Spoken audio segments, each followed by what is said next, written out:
স্বাধীন রয়েছেন এখানে প্রায় 1 মাস যাবত।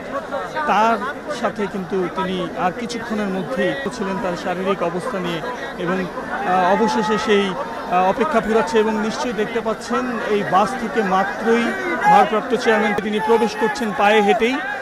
তার বাসটি এভারকেয়ার হাসপাতালের সামনেই থাকবেন এবং তিনি এই মুহূর্তে প্রবেশ করেছেন রাজধানীর এভারকেয়ার হাসপাতালে এবং এভারকেয়ার হাসপাতালে প্রবেশ করেছেন এবং নিশ্চয়ই আপনারা দেখতে পাচ্ছেন যে তিনি পায়ে হেঁটে বিএনপি নেতাকর্মীদের সাথে নিয়ে তিনি এই মাত্রই প্রবেশ করেছেন রাজধানীর এভারকেয়ার হাসপাতালে এবং এভারকেয়ার হাসপাতালে প্রবেশ করেই তিনি দ্রুতই চলে যাবেন যেখানে বিএনপির চেয়ারপারসন বেগম খালেদা জিয়া চিকিৎসাধীন আছেন।